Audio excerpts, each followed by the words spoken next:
It is Sunday, September 8th, 2024, and we are live on Ancient Faith Radio. Welcome and blessed feast to those of you on the new calendar. Today, of course, is the Nativity of the Theotokos, so it's been a beautiful day. And I'm Elisa Bielatich Davis. This is Everyday Orthodox, and I'm so glad that you're joining us. We get together here on Sunday nights to talk to Orthodox people, just all kinds of Orthodox people. I find that, especially in North America, we have so many different jurisdictions and we don't necessarily talk amongst ourselves, right? So you might have a neighbor right down the street who's Orthodox and you have no idea. One time I was at my daughter's soccer practice and there was a woman I had seen probably 100 times over the years, but that day she was wearing an icon bracelet and I was like, hey, nice icon bracelet. Are you Orthodox? And she's like, well, yeah, I am. Who knew? Right? She's at the Antiochian parish. I'm at the Greek parish. I had no idea. So there you go. So we're going to try to get to know each other a little bit and maybe encourage a little Orthodox unity through kind of a grassroots method of just getting to know each other. And I'm really looking forward to introducing you to tonight's guest. And I want you to know that you're welcome to call in. You can join the conversation. The number is 1-855-AF Radio. That is 1-855-237-2346. Matushka Trudy Richter is right here answering your calls, and she'll patch you right through so that you can talk to our guest. We are streaming on the Ancient Faith website, the Ancient Faith app, of course, the Ancient Faith Ministries Facebook page. We're on Facebook Live. And we're on the Ancient Faith Ministries YouTube page. So that means you can go to the YouTube channel and watch Everyday Orthodox live or archived, and you'll get to see our very smiling faces and feel like you really got to know us on a whole new level. But all right, without any further ado, let me tell you about tonight's guest. No, actually, I do have a little bit more further ado. There's a tiny bit further ado. Is that I want to let you know, last week I was talking to Wadid Fakouri. He's the new director of Yes, and we mentioned the conference. And I just wanted to remind you guys, if you're interested, come to Austin in November. Come from November 8th to 10th. We're going to have a really neat conference it's the 20 Years of Yes Conference. 2024 is the 20th anniversary of Youth Equipped to Serve, one of my very favorite ministries. It's part of Focus North America. Come on down and, come to my workshop, come to all the workshops, come meet everybody and hear about Yes, and feel free to join us. Go to the Yes North America website to see more about it. Okay, now the ado is finished. Okay, Presbytera Sarah Wright is on the program tonight, and Sarah and I are friends, and I'm so excited to have her on the show. She has a second book that has just come out. She was co-author of 101 Orthodox Saints, and happily, they have just come out with 102 Orthodox Saints, which I think means that they've covered 203 Orthodox Saints, which is really a lot of research. They're beautiful books. They're illustrated books. You can sit with your kids and go through and learn all about 203 different Orthodox saints, and they're beautiful books. But so Sarah is the wife of a priest. She's a mother of three. She's a middle school teacher. She's also she's in Waco, Texas, which is very near me. So she's also my neighbor in a sense because I'm just north of Austin, and so she loves hiking with her kids, like going on nature adventures, and she loves to help her students discover a love of reading. And so I think I covered it. I think I got all of it. Sarah, did I miss anything? I think that was it. The interview's over. No, I that think was that's great. it. We're Thank done. you. We know you. All right. No, Presbyterian, welcome to the program. We're excited to have you. Thank you. I'm Thank so you glad so that you're much. I'm so glad that you're here tonight. And I'm glad that you guys came out with a second book on Orthodox saints. The first one was just beautiful. And the second one is I can't believe you found 102 more saints that you actually had information on. So before we get into your life, I'm just curious, was that not really hard to find like a lot of complex life biography stuff on that many saints? Absolutely not. The hard part was narrowing it down. There are so many beautiful saints in our church, so many wonderful writings on them or things that they have written. We still haven't even covered all the apostles or, Old Testament prophets yet. There's a lot of saints still out there to learn about. But yes, we are so excited to have 102 Orthodox saints out now, and they are 102 different ones. People asked about that. So yes, it's not just we threw one extra one in there. There's 102 new ones that we have in this book. I love that idea. Everybody's like, "Ah, what a ripoff. It's the whole same book with just one page added."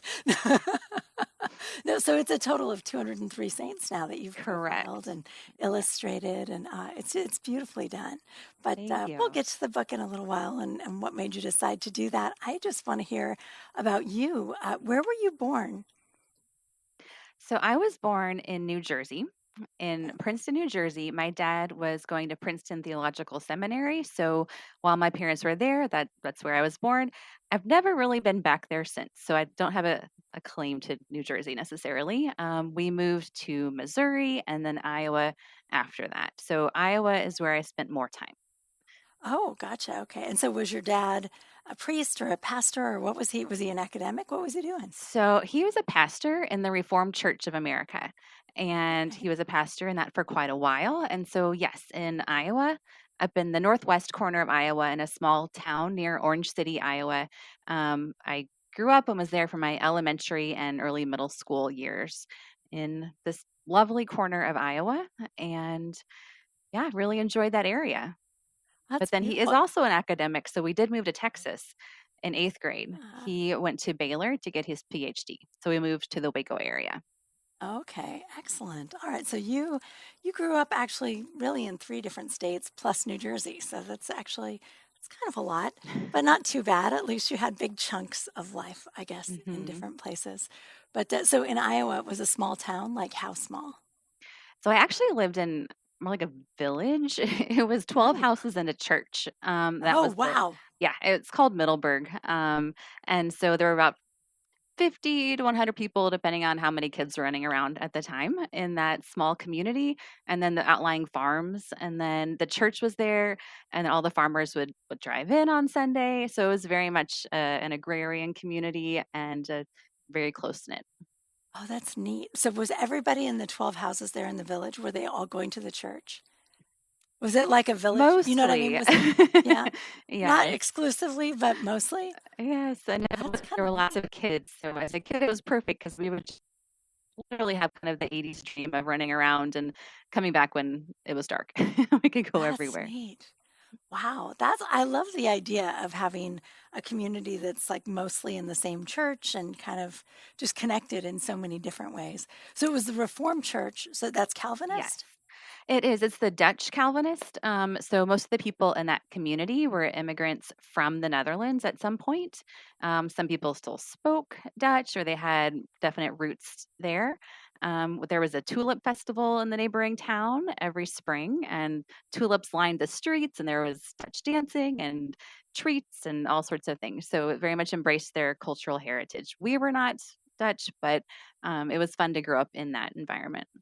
Oh, I bet. The Dutch are fun people. Like, which is funny actually as we're saying it, because I'm thinking like I don't think of Calvinism as like the most fun, but I Right. do think of the Dutch as having a great sense of humor and being a lot of fun. So there you go. I guess a little of both.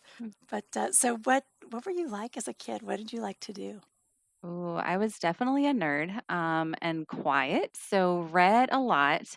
And from the time I was young, wanted to be a writer. That was Oh, wow. my whole dream in life was to write. And I remember in 6th grade, my teacher was just so encouraging. Mrs. Estes was wonderful, and she, on everything I wrote, at the bottom she would say, "You are a writer."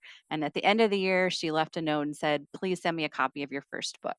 And so I did, and I'm still so grateful just for her encouragement. I'd say she was one reason that I wrote, but also I became a teacher. That I wanted to have that same impact and encourage students in their gifts. Wow, that's beautiful to be so encouraging. Was I love that. That's really neat. yeah. So you loved writing. Did you have siblings? I have two brothers. They're both younger than I am. One just 2 years younger, and the one who's 5 years younger. And were you all kind of like people who loved to learn and write? And because your dad's an academic, was that just sort of how your whole family was? Pretty much. We used to joke that whenever we had friends over, they were always a little caught off guard by our conversations at the dinner table because they tended to veer towards any of topics. My mother's a high school science teacher for many years. She just retired about 2 years ago, taught high school chemistry and physics. And so, yeah, we would have very, I don't know, academic or random conversations. Yeah. I can imagine. I can easily imagine. That's awesome though. But so nothing about like People magazine or like what was, the celebrity stuff. It was Usually. all like, well, Stephen Hawking says. That's neat. So it was a very great environment. And I'm so thankful to my parents. They gave me just a really wonderful faith, rootedness. That's beautiful. That's really neat. So growing up, you loved the church you were in. You Hmm. were just happy. This is beautiful. So how old were you when you went to Waco though? That was right at the beginning of high school? No, Yes, middle school. middle school. It was 1 week before I turned 13, and I moved in 8th grade, which is, as a middle school teacher, I know like a really hard time to move. Yeah. And it was a big transition from my small Dutch community, and then coming to small town of Mart, Texas, which has 2,000 people in it and is just much more multicultural, which was a wonderful thing, but very different to experience new cultures and just to be in a really different environment. It wasn't all necessarily centered around the church, um, but still found some good friends and people that I got to grow with. Was it that your dad found he was assigned to a church there near Baylor? Or was it just a small town they decided not to live in Waco and they just went for the small Yeah, town so it nearby? was for my mom actually. So she stayed at Okay. home with us until about that point, and then she was wanting to use her teaching degree, and so she applied at schools in a radius of Waco, and Mart was where she ended up getting a job, and she taught there for years and was a great high school science teacher. Oh, wow. Okay. Wow. Yeah, I mean, I do think like that is a hard age to move Hmm. and you're moving culture, you're moving everything. Um, Yeah. was it like, were you okay? Did you adjust pretty well? Despite, I mean, I'm sure it was distressing, but would you say that it sort of took you offline a little bit or off course, I would say, from things going well, or was it pretty smooth? Yeah, I think my 8th grade year was really rough. And in general, again, seeing that age group, I know that that happens a lot and that kids aren't always the most welcoming or at their best when they're discovering who they are. And so it was a little rough. There was some, you know, differences with classmates and learning how to fit into this new school environment. But by the time high school came, I think I'd kind of found my own place and who I was and the friends that were going to be good for me to have. Wow. Okay. All right. So in this tiny little town of 2000, like how many people are in that Mhm. high school? So the high school had around 200, 220 people at the time. My graduating class was 65 people, and which was the largest class in Mart history to graduate. And it still might Wow. be one of the largest classes to graduate. Wow. Yeah. There you go. I mean, that's a small, because I graduated in a class of 90, and I always think that's a small class, but you've got me beat Hmm. by a third. Like that is really small. Yes. So, okay. So when you were in Mart, then did you still have the same excitement about writing, and were your teachers as encouraging, and how was that? Mm-hmm. I did. I did still love to write. I think I kind of didn't as much anymore. I was focusing more on all the high school activities to get involved in, band and student council. I played piano, and so I was, progressing in that. And so I enjoyed those hobbies a little more. I stopped writing poetry and things that maybe I thought I'd outgrown in some way, and didn't do that as much. So I did participate in. We have UIL academic competitions here, and I did the writing events and went to state and ready writing and things. So, Yeah. Those are huge in Texas, the oh, UIL so big. events. It's a big Yeah. deal. It's like academic sports. I feel like Hmm. Texans will do anything that sounds like a sport. Like Oh, it like a doesn't matter competition. if we could possibly win at something, like let's do Yes, it. Let's set it up. Let's invest in it. Let's go. But exactly. well, that's kind of neat. That's really neat. Did you go to football games as a high school? I Oh, just yes. Well, I picture was in like band. small town. Oh, that's right. So you had to be there. It And must it's have so been funny beautiful. because you go to away games also. Like small town Texas teams don't just do home games, they travel and they travel distances because Texas is so huge. And so your district might be, school's 2 hours away. And on a band bus, it takes like 3 hours because it goes so slow. And Right. so we would, going to a football game would be a whole day affair. And we would have, Wow. our marching and do all of that and play in the stands and then get home at midnight or later that night. Oh, that's amazing. Did you enjoy it? Oh, yeah. It was a lot of fun. Yeah, it's neat. I mean, I've been with my kids going to school in Texas, have been able to go to some football games on Friday nights, and it is like, it's just so cool. And I think it would be amazing to be a teenager here and getting to do that, especially in a small Mhm. town. That's neat. Yes, very much. So in those years, what did you see yourself doing? Like, how did you picture your future? What did you think you were going to be doing? Well, I knew what I was not going to do, which is I was not going to be a teacher. Okay, for sure. Absolutely not. My parents were teachers and academics, right? My my mom was Hmm. a teacher and my dad was studying to become a college professor, and so I wanted something different. And so I joke now that I was like so resistant to it, and then now this is what I've been doing for 17 years is teaching middle school Right. students. Well, God I had think though different ideas. sometimes it's almost genetic, right? Like this a bit like there's a love of teaching. Like Mm, I love to teach, my dad loved to teach, and then some of my kids are like, I don't want to be a teacher, but I think I'm actually like mysteriously really good at it. I'm like, yeah, something's just kind of running the family, kid. Like you're not good at football, you can't run real fast, but you are very good at explaining yes. quadratic equations. Right. My maternal grandmother was a fifth grade teacher for years. So, yeah, Yeah. a lot of teachers. Did you find yourself kind of, even though you didn't want to be a teacher, like accidentally teaching people? Like if your friend didn't understand something, did you find yourself giving a little lesson? I actually taught piano lessons in high school. That was my job. Being in Oh, a small town, there really weren't a lot of other people doing that. And when I was in eighth grade, we had a community church service with lots of different churches coming together. And since I was our church pianist at the time for my small church, I played, I don't know, the prelude or something like that.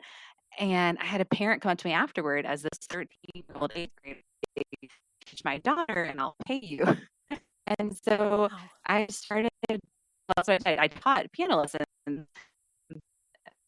Yeah, I would always have 6 to 8 students at a time, and that was my job. That is such a good job to get through high It was school. so That, good. I Yes, mean, it and then my pays church paid me. well I mean, for I got not a lot paid of for yeah, hours. That's yeah, brilliant. and it could be a little flexible for all my practices and things, so it was great. Oh, that's amazing. That's awesome. Well, we are going to take a very short break. And Presbytera, we're going to switch you out off of the Wi Fi because you broke up a little bit and we want to Oh, hear no. absolutely every word that you're saying. So when we come back, Okay. Presbytera is going to be connected in a whole new way, but don't worry, it'll be exactly the same interview. So we will be right back with Presbytera Sarah Wright, right back in a moment. Saint Simeon of the Wonderful Mountain. Saint Simeon was born to pious parents who had prayed for a child. His mother Martha received a vision from Saint John the Baptist showing that the baby would follow him in the ascetic life. From an early age, Saint Simeon was an unusual child. When he was 6, he saw a vision of Christ surrounded by angels, calling him to a mountain in the wilderness. He spent several days alone before finding a small monastery with a stylite named John.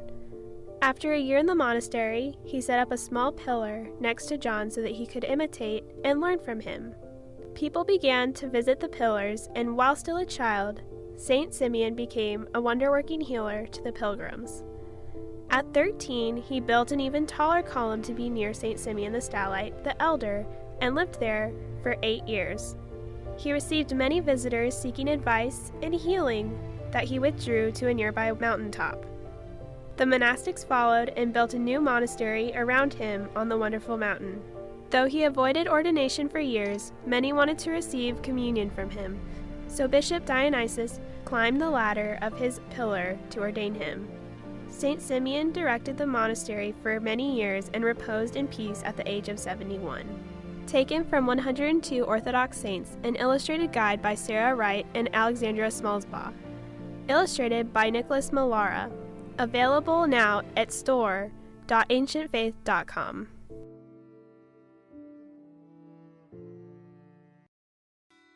And welcome back to Everyday Orthodox. We're here tonight with Presbytera Sarah White. Right. I can do this. I don't know why I keep saying your name wrong. And it's really funny because it's actually a very simple name. And usually I've got these super complicated names. And of course, yours is the one that I can't do. It's very strange. But I do want to remind our audience you're welcome to call in if you like. It's 1-855-AF Radio. That's 1-855-237-2346. All right. So you're growing up or your high school years are in Mart. You're teaching piano, an amazing job for a high school student. And where did you go after that? Like, did you go to Baylor since you were so close to Baylor? No, so I went to college far away in Northwest Iowa. I went back to the community where I was as a child. And so Northwestern College is a college in the Reformed Church of America. And so I went there and actually went to church at my childhood church while I was attending college. Oh, that's beautiful. I wonder if it made your parents kind of feel bad. Like they were like, oh, we pulled her out of that place and she really wants to go back. I think they were okay with that. I think they were glad to know that I was with people that they knew and that I had friends and a support system there. That's true. And it's a very, like a small, close-knit, supportive place. That's good. That's very good. So as you're in school, what were you studying? So I was studying English and Spanish, so not education, English and Spanish with an ESL minor. Oh, nice. Okay. And so what were you planning to do with it? A great question. Right. More into the academic side. I enjoyed my literature classes. I wanted to read all the things and to write. And by the time I got to be a senior, I was kind of wondering what's going to happen next. So I took a class. I had a little space in my schedule. I took a class called Intro to Missions. It was a class on missiology. And that class was amazing. And that class caused me to want to go to seminary to be able to study missiology. Oh, wow. Wow. So is it studying sort of the science of like how best to be a missionary? Yes. So, and you get cultural anthropology. You're learning about cultural differences, ways to kind of enculturate the gospel without losing the gospel. So it was very interesting. I'd been interested in missions since I was young. And so this was a career path that made sense for me, but I hadn't thought about it before. That's neat, though. So were you just wanting to be an expert in missiology, or were you wanting to go? Like I was wanting to go. I'm going. Oh, cool. So where did you go to seminary? So I went to Gordon Conwell Theological Seminary, which is in the Boston area. It's on the North Shore of Boston, which is a gorgeous place. It was so beautiful. And I went to get a degree, a Master's of Arts in World Missions, with an emphasis in cross-cultural teaching. Oh, neat. That would really be fascinating. I can see how that would be so interesting. Okay, so how long did that take? 2 or 3 years? It was a 2-year program, and I loved my classes. I took a semester class on Buddhism and on Hinduism and Islam and on just a variety of issues related to missiology. I took a couple classes that were actually taught in Spanish by a Spanish theologian, and that was incredible. So, I really enjoyed the time. I had an internship there in Costa Rica for a summer, working at a seminary. It was all incredibly wonderful, and I'm so thankful I did. So the best thing that came out of it was that I met my husband. And where was he? So he was also at Gordon Conwell, and he was getting his first of many master's degrees. It was in theology. Excellent. Okay, so was he thinking that he wanted to be a pastor or a missionary, or both? No, maybe? He was definitely the academic track. Oh, okay. He was not thinking about being a pastor. He was. Really? He was wanting to eventually become a professor and to go all the way on, and he did. He has a PhD in religious studies. Okay, cool. Excellent. All right, so, and by the way, we have a message for you on YouTube. N. Logan, 1989, says, it's a pleasant surprise to see Presbytera Sarah again. Greetings from Waco, Texas. And then we also have a question for you from Adrian Wyatt. I got you. He's asking, he's got some saints for you. He has a list, so I'm going to email you the list, but he's suggesting St. Catherine of Mandra near Athens, Attica, Greece, pro-martyr in defense of holy tradition, martyred by the new calendarists, and others martyred by them. Write a book on them, please. There you go. So the next book is add it to our list. 103 martyrs. There you go. I think, though, you got to mix it up, because if the book were all martyrs, it might be less favorite of small children. They might be more terrified of it. You never know. You got to mix in. It does make it interesting to write with knowing that. Yeah. We try to Right? not tame it, but tone down a little bit some of the extra parts of the torture. Yes. Yeah. Yeah, it's always tricky writing for kids because you want them Hmm. they can handle the concept, but you just have to be Yeah. careful about the details a little bit. You don't want to overdo Hmm. it for sure. But so okay. So you're there, you meet your husband. What was he Hmm. like? Like what was he you're both master's students, so you're just a couple of super Yes. smart. Well, he's very academic, but he also was just a very kind person and a very thoughtful in terms of like he thought out everything that he did or believed. And so I appreciated that. We studied a lot together, but we also explored Boston. We went to all the beautiful places and just enjoyed our time. But we were only friends. We were good friends who happened to just do a lot of things together. Gotcha.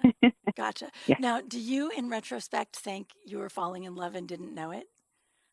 Or were you really Totally just friends for a possible. long time? He always says that I was falling in love and didn't know it. It happened later for him, but Funny how we see that in each other, but not in ourselves. That's kind of funny. But okay, so did you guys finish up your degrees and you still weren't dating? so we finished Wow. our degrees. I finished a year earlier, and I then started working at a school. I wanted to stick around another year. I wasn't quite ready to move out of the area. And so I had been working very part-time as an ESL tutor at a local elementary school. And they hired me on to be a teaching assistant. So I had a job. I had a roommate that I'd already been living with for 2 years. We had an apartment. And so it was just a good next step for me. So I stayed there. He was finishing up. He was over hanging out with my roommate and I at our apartment a lot, watching movies, and but we still weren't dating. And then I decided I was ready to go off and be a real adult and go somewhere on my own. Oh, wow. Now, did you go on mission or did you stay domestic? So I sort of both. I went to the Zuni Reservation in New Mexico, and I Oh, taught at a school there for 2 years. oh, that's So cool. kind of both. It was at the Yeah. Zuni Christian Mission School, which had been founded by the Christian Reformed Church, and they had a school there. They needed a middle school teacher, and I had just gotten my teaching license, and That's so neat. I did the thing I said I was not going to ever do, and I became a teacher. But I still got to have my cross-cultural experience, and Yeah. it was wonderful and really difficult, but amazing to learn about the Zuni culture and people. And I lived on the reservation there, right in the heart of the center of the Pueblo, where most of the religious events happened. And so at night, would hear the drums and the singing, and just be right there. A lot of my students will. For the majority, they were all Zuni, and their parents were involved in these religious ceremonies, and they practiced traditional Zuni religion. Well, that's so interesting. And in a way, maybe it's almost more difficult than going to a foreign country because every country has, some kind of complex history and difficulties. But when you're not Mm. connected to it, it's easier to just come in. But, it's your country and it's your country's difficult history. And so it's, wow, that's really interesting. How big was the community there? How big was the Pueblo? So the Zuni Pueblo is the largest of the Pueblos, and so there are around 10,000 at the time Oh, Zuni in the wow. world, and almost all of them, 9,000, lived in the actual Zuni Pueblo. And Oh, so wow. it was, at that point, one of the larger towns I'd lived in, actually, and it was...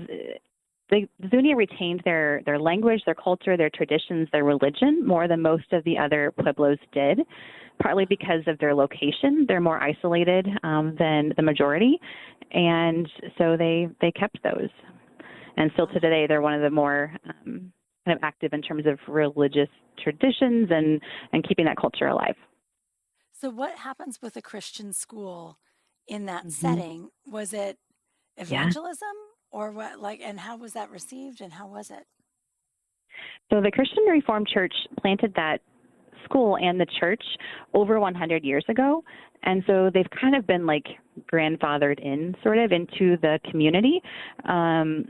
Whereas now other churches aren't really allowed to build or to start there because they'd been there since the late 1800s. They were part of the community. And so, like I said, there were mostly not Christian students, but they were seen as being a very safe school, a very loving and caring and good education. It was it still is a K through 8 school. And so a lot of students will go there for up through middle school and then head over to the high school, the public school. Well, and it's good. I mean, there is something to be said for just presenting a positive face to Christianity, right? Like that is a blessing. So, okay. Wow, there was weekly chapel services. So the kids definitely, it was a very overtly Christian church. We had Bible classes. We had chapel. Wow. Yeah, but it's still respectful to the culture around. That's neat. So how long were you there? I was there for 2 years, and that was when I started dating my husband. When I was living in Zuni, he had moved on to that point to Oklahoma, and he was getting his second master's in philosophy at the University of Oklahoma. Oh, okay. Okay. So also big flat prairie land, but not that close to you. I mean, that's got to be like a 6-hour drive or something, right? I mean, it was a 10 to 11-hour drive. Oh, it's much worse. Yeah, Zuni's on the very, very far western side of New Mexico. It's just about 20 miles away from Arizona. Okay, and he was pretty east Oklahoma, so there you go. So how did that happen if you guys were so far apart? He lived fairly close to where my parents had moved. My dad was now pastoring a church that was actually a Native American church. It was at with the Apache, Kiowa, and Comanche people in a town called Apache, Oklahoma.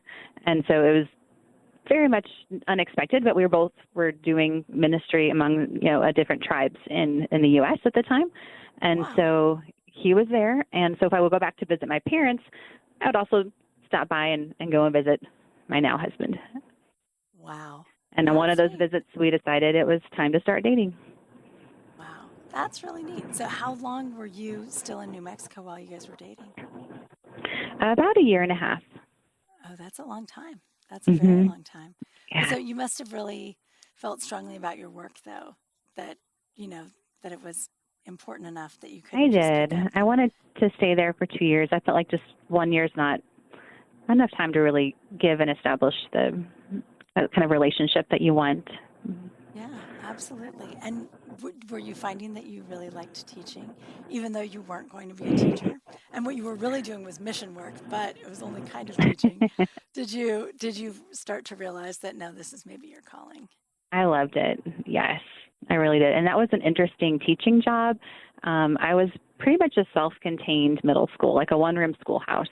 So I had 2 grades, and I taught everything: math, science, social studies, reading, gym, everything. Oh, and I loved it. I'm probably too much of a control freak, but it was really fun to have all these plans and have my own little kingdom sort of that I was, working with, and got to really know the kids, because if they started in 7th grade, they'd have me in 8th grade as well. And so by the time my class finished, I'd had them nonstop for 2 years. That's neat. That's really cool. Yeah. That's very neat. And so then how did that come to an end? Came to an end because, we got engaged in October of 2007. Oh. And so then I told my, principal director that would be my last, leaving in May. And this was also the same time that Orthodoxy came into our lives. Oh, how? How was that? Okay, so while my husband was at Gordon Conwell when we were at seminary, he was taking a lot of theology classes for his degree, and he took a class on the Trinity. And that class naturally had a lot of our church fathers, a lot of Eastern church fathers. And he read and kept reading, and it's like, there's still this church out there that is, based upon this, that is continued. And when he moved to Oklahoma then, the first Sunday, saw that there was actually an Orthodox church close by in Norman, Oklahoma, Holy Ascension, Antiochian. And he said, I'll go there this Sunday just to kind of see it, because it's like what I was reading about. And then next Sunday I'll find my real church home. And he went in and he never left. Wow. Yeah. That's neat. Now, was that kind of freaking you out? A little. So as soon as we started dating, he said basically, so I'm pretty sure I'm going to become Orthodox. And if we're going to since we knew each other so well, we also knew that any relationship we had, it was going to be serious pretty quickly. And so he's like, so if we're going to move forward, we just need to know when to talk about that. And my first instinct was to be a little bit resistant and to say, hey, I'm also an intelligent, theologically educated, independent woman, and I'm not going to change my religion for a man. Right. And so, but okay, I'll read books to be given to me and we'll have conversations. And when I visit you, I'll now also go to this church. And so through that, and then the biggest thing actually was the summer in between my 2 years of teaching, we decided it would be best for us to be closer together so we'd have more time together, not just having to have phone conversations, which then still had to pay, right, long distance calls for. And so he found a family in the parish there at Holy Ascension that would take me into their home for free. Oh, wow. For the summer. In exchange for helping with some babysitting. They have 5 kids. And so we did. And being in their home and talking with them and seeing their family was the best way to learn about Orthodoxy. Oh, I bet. Right. Were they like praying with the kids and Mm-hmm. yeah. And they are just, a wonderful family, and they are now our sponsors. God, When we you were know, I would not have thought about that, but the thing is, like, that would be a great way for more people to come into the church, right? Would be like just be a boarder in an Orthodox family for a little while. Just to, like, have Because, that lived experience of daily yeah. life. Well, and especially I feel like coming in from a Protestant background and you're so educated Mm-hmm. in Protestantism, it's a lot to unlearn, right? And there's a lot to be suspicious of, like why are you looking at graven images or whatever? But What's when with you go Mary? in, yeah, all of it, right? But when you see it lived and you see how Christ-centered it really is and how faithful and reverent it really is, what was it? What was going through your head as you were watching them? I just really admired them. I admired their parenting, their marriage. It's beautiful to get to see and observe as someone who's also in a relationship thinking that way. And so it didn't seem strange or foreign anymore to think about Orthodoxy. And at the end of that summer, I was okay. I was like, all right, I can go forward with this whole Orthodox thing. Now, there was no Orthodox church anywhere near Zuni. The closest, I believe, is in like Albuquerque, which is over 2 hours away. So I didn't get to any Sunday unless I was visiting, my husband go to an Orthodox church. But the priest there would, whenever I was there, have us come in for some private Orthodox classes and also then eventually premarital counseling as well.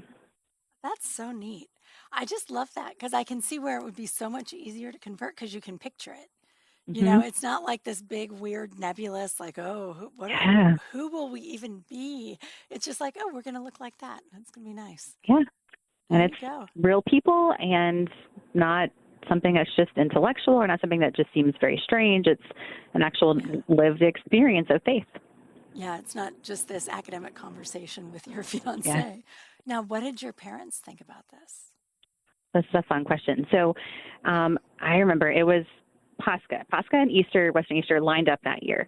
So I went back and I was visiting with my husband. I wasn't engaged yet at that point. And we went to our first Pascha, which is a story in itself, right? Like your first time to go to a Pascha and to go to a Holy Friday service. And I remember at that service thinking, like, I always thought that Holy Week should be more.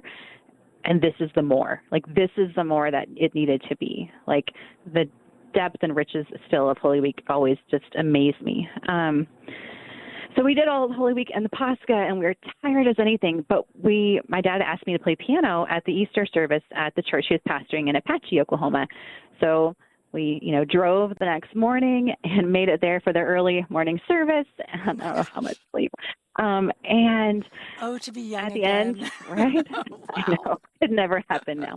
And at the end of it, I was talking to my dad and said, hey, I just want to let you know, he thought that my husband was Presbyterian, which when we were at seminary, he was attending a Presbyterian church, so it wasn't an unreasonable assumption.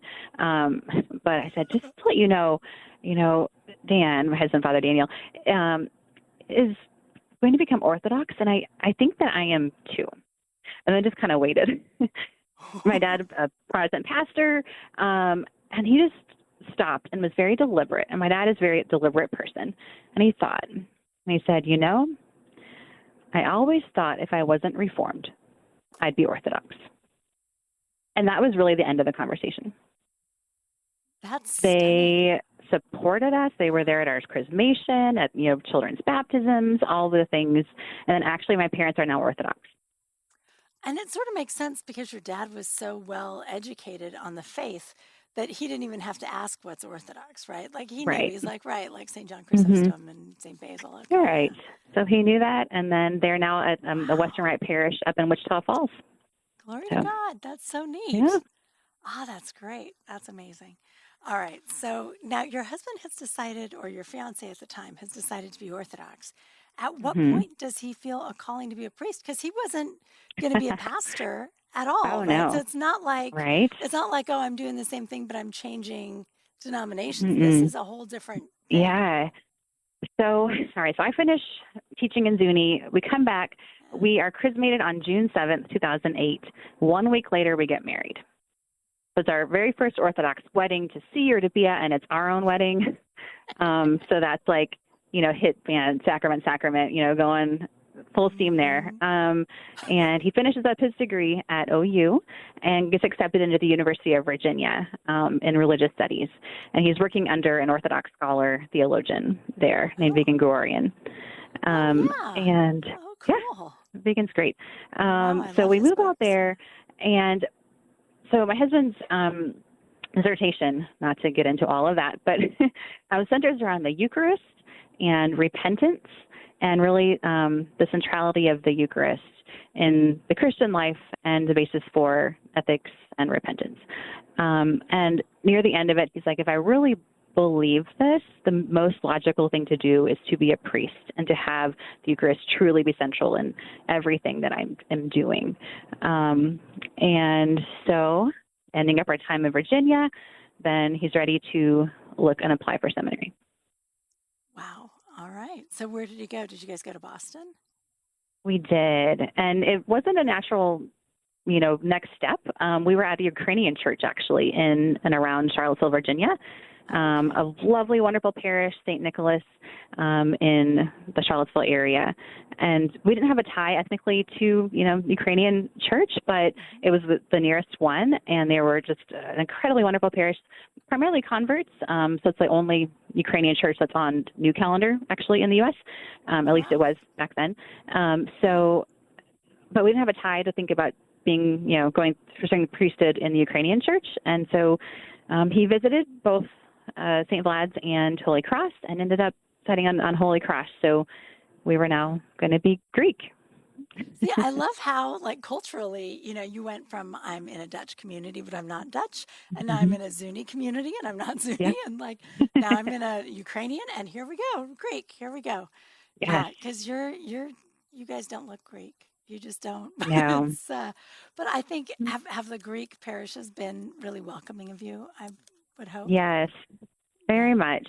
And during seminary, the seminarians have a period where they have to work with a priest, kind of an internship. And so he was working with this wonderful priest, Father Dimitri, at St. Nicholas, another St. Nicholas parish in Lexington, Massachusetts. And that parish was so welcoming. And Father Dimitri was just a really great mentor. And that was, I think, the best experience that we had at seminary was just being a part of that parish and parish family and getting to see healthy parish life, to kind of have a vision for what, to look for and to build in a parish. I love And that. yes, they were very Greek, but they were very wonderful. Well, absolutely. The two are definitely not mutually exclusive. No. Absolutely. But no, that's wonderful. So then where did he end up getting? I guess he was ordained as soon as he finished seminary because you guys were already married. And well, COVID hit. He graduated in spring of 2020. And seminary was different. We were older than a lot of the other, people that were there. We already had kids that were in elementary age and everything. And so, we finished. There was no graduation that year. It was 2020. But that we were going to be assigned in Waco. So we moved here right at the heart of that. And then in August, end of August that year, he was ordained to the diaconate and then the priesthood within a 2-day period. Wow. There you go. And Just like he that. jokes that it's probably like the least attended ordination, like in the history of the GOA maybe, because it was there at the cathedral, but very, very limited based on the time period. Was it in Denver at the cathedral? It was, yes. It was beautiful. And we were fortunate a few friends were able to come and family, but it was pretty small. One of our priests in our parish was also ordained around the same time at the cathedral. And I think there were like Father five George. or 6 people. Yeah, Father George. Mm-hmm. Yeah. And it was, he says the same thing. He's like, well, it was lonely, but it was lovely. It was beautiful, but it was definitely not crowded. But especially in that big cathedral, it's it's a lot of space for 10 people to be in the room together. But that's COVID. There you go. But well, how wonderful! So you guys have not been doing this for very long, and Waco's your first parish. It is, and you're home. I mean, it's like right near Mart, so Texas. Amazingly full circle. And my husband's actually from Texas as well. No kidding. So yes, he's from around Wichita Falls, which is a very northern Texas. That's where his parents are, and mine are still in Oklahoma. Wow! Oh, that's so neat. That's so cool. Okay, so So as you guys got settled into Waco, at what point did you decide to write a book? Was that already going on with the seminary, or what? It was already going on. So I was teaching at a Christian school in Boston, and one day I got a text from my friend Alexandra. And we'd been friends since that parish in Virginia, that Ukrainian church, and we'd gone there similar time periods. I was there at the baptism of 2 of our kids. She was there for mine. So we knew each other, and she texted me kind of out of the blue one day and was like, my kids love those character encyclopedia books like Star Wars or Pokemon, right? And like all the facts they can learn about them. Wouldn't it be so cool if there was that, but for saints? And I was like, yeah, that would be so cool. Let's do it. Yeah. And it's such a good idea. It's such a brilliant idea. Because it's that was all Alexandra. Those like DK books they're all pictures, but they've got information too. But it's like there's something about the way that it's visual and the way that it's laid out that is just really appealing to kids. Oh, exactly. I'm so glad that occurred to her, because she was Me right. too. It was a great idea. Yes, and I'd gone to a conference like the couple summers before for Ancient Faith for writers and podcasters, because I was just interested in that, kind of getting back to my writing interests from when I was younger. And I'd met Jane Myers, the children's book editor, and so I just sent an email and said, is this something you guys would be interested in? And she was like, yes, now write a proposal. Here's the link, what you need to do. Yep. And so we did, and it was accepted. And so now we had to write the book that we talked about. That's so great. I love that. And that's where you and I met when you came to the Ancient Faith Conference. Yeah, that was fun. Oh, that's so. I love though that it's like this delayed reaction, but that you get people together to see if you can sort of generate some excitement, and you never know. Sometimes it takes a little while, and things have to marinate, and then all of a sudden, here comes the email. Get the good idea. Okay, now I've got it. Yes. How long did it take you guys to put that together? It takes quite a while. So, like our first step was the writing and the researching. Well, before that, to decide on the list, right, of the saints. And then about a year for the writing and the researching part.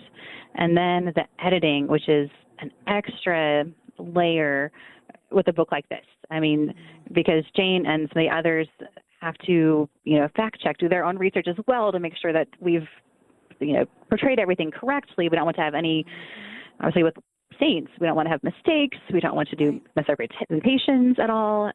So there's a lot of that.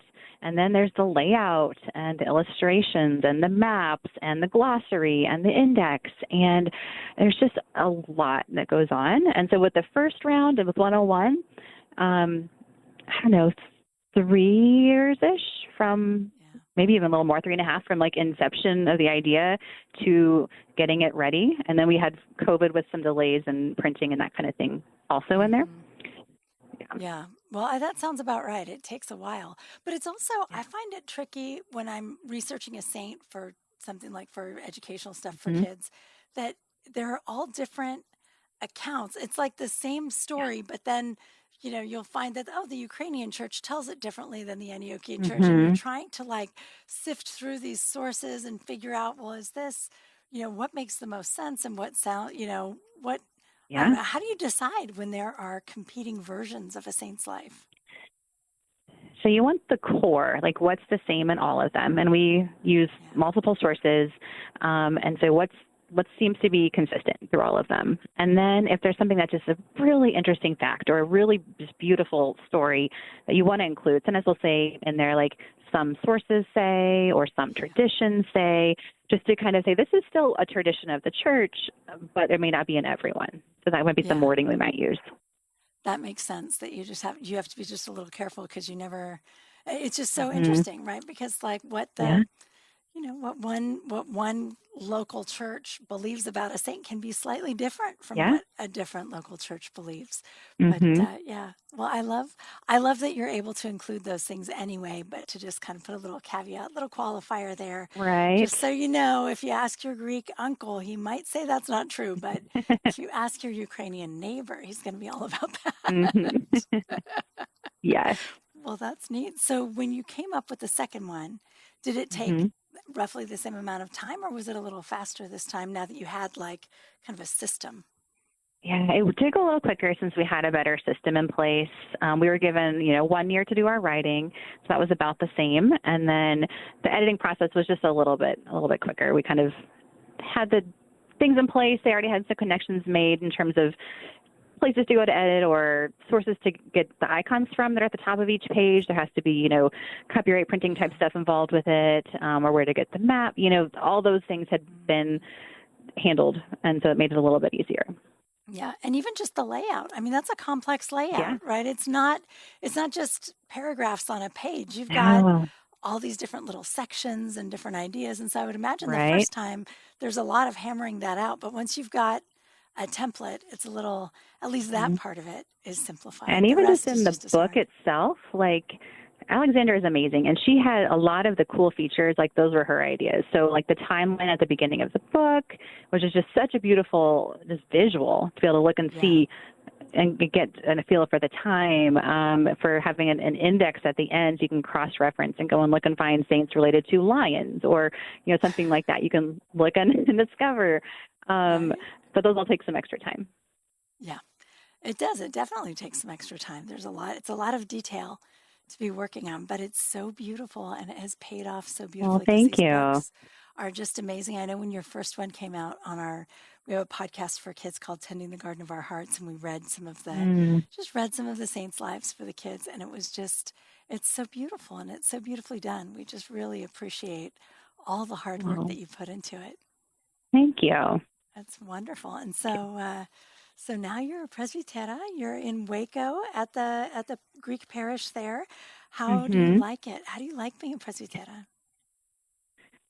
So I think I had some really great examples in my life, starting with family. Though my grandmother was a pastor's wife, and my grandfather was an elder in the Primitive Baptist Church, and so she had that role. My mother as well, and my father was a pastor, so I got to see, firsthand some excellent role models. And then just in the churches that I've been a part of, there have been some really lovely women. And so, but they're all different. And I think one thing I was so encouraged by is that there's not just one version of a presbytera or matushka, that God has gifted all of us uniquely and individually, and that doesn't stop when we become a priest wife. And so I can be a presbytera that is also authentically me. And I'm so thankful that my church doesn't really have expectations in terms of what I should be doing as a presbytera, but they're embraced me as a person, and I can serve how I would probably serve anyway if I didn't have a title along with it. Yeah. Yeah. I love that. And you're right. It's such an advantage to know that going in, right? Because I'm sure plenty of people, come in thinking, oh, I have to be this and be this and be this. It takes like 10 years to get to that place where it's okay to be yourself. But what a blessing to already know that when you walked in the door. And I think, having visited your parish, I'm sure that is just one of the most loving, wonderful parishes. They are great. So neat. I recently came through. I had all of our teenagers from our parish. We were coming back from a retreat, and I was like, guys, we're going to be in Waco around 10 o'clock. We are going to liturgy. It was so nice. It was so beautiful to be there with you guys. I was really blown away because, I visited a lot of parishes, but there's just something really very powerful and beautiful going on in your parish. Well, and I'm praise sure, God. It's got to be related to some of the hard work that you guys are doing. And so now you have 3 kids, and 3 they're growing children, up yes. in Waco, Texas. How old are they now? Yes. So a 15-year-old son, Andrew, a 12-year-old daughter, Elizabeth, and then 10-year-old son, George. Beautiful. Oh my goodness. And they've all got kind of Orthodox names. They That's do. impressive. Look at that. And also names you'll find in my first book. One of the perks of being the author is Alexander and I get to have our children's names be in the first book of Saints. There you go. As well as our own. Love that. I love that. That's the benefit of naming your kids after you convert. Is that, everybody's trying to figure out, like, well, what does Tyler sound like? And it's hard, Right. especially in Texas. Yeah. But no, that's really neat. That's beautiful. I'm so glad that you guys have found your way back to Texas at all. That's sort of miraculous in and of itself, isn't it? Very much is. We're very thankful to be here and be at this community, and thankful to our bishops for placing us here. So it's been a good experience. Glory to God. Now, are you guys thinking about another book? I can't imagine what it might be called. Perhaps 103 Orthodox Saints. We'll have to wait and see, Elisa. You know how those things go, right? Sometimes you need a little break before you can commit to starting all over again. Yes, we will definitely be so thrilled and happy that this book is out there now and that people are getting to read it. I'm always just so touched when people share how the book maybe has impacted. We've had converts who found their patron saint by reading the book, parents who found like names for their baby, and we'd never thought about these kinds of uses, right, for the book, but it's definitely a blessing. We're very, very, very excited. That's cool. It's kind of an Orthodox baby names book in a sense. I know, that works out. One of our college students called it that the other day, and I was like, okay. Yeah, kind of. There you go. Oh, that's neat. Well, plus you guys have it built in that every book has to be slightly longer than the previous book. So it's like, there are definitely many, many more. We're not, there's no scraping the bottom of this, right? There's no like 3rd-tier saint. And so there are all so many wonderful saint stories still waiting to be told by whomever tells them.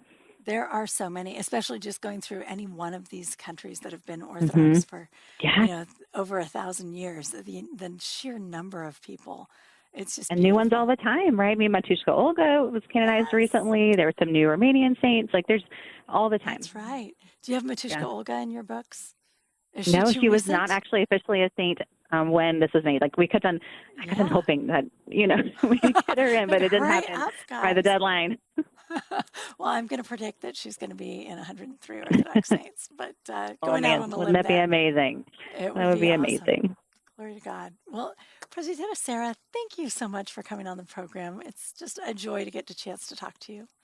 It was wonderful to be here. Thank you so much for inviting me. Well, thank you. And please send my love to Father Daniel and to your family. And I'm sure we'll see you again soon since we're practically neighbors. And thank you so much to our audience. Thanks for joining us. And come on back next Sunday night. We'll meet another Everyday Orthodox Christian. Good night.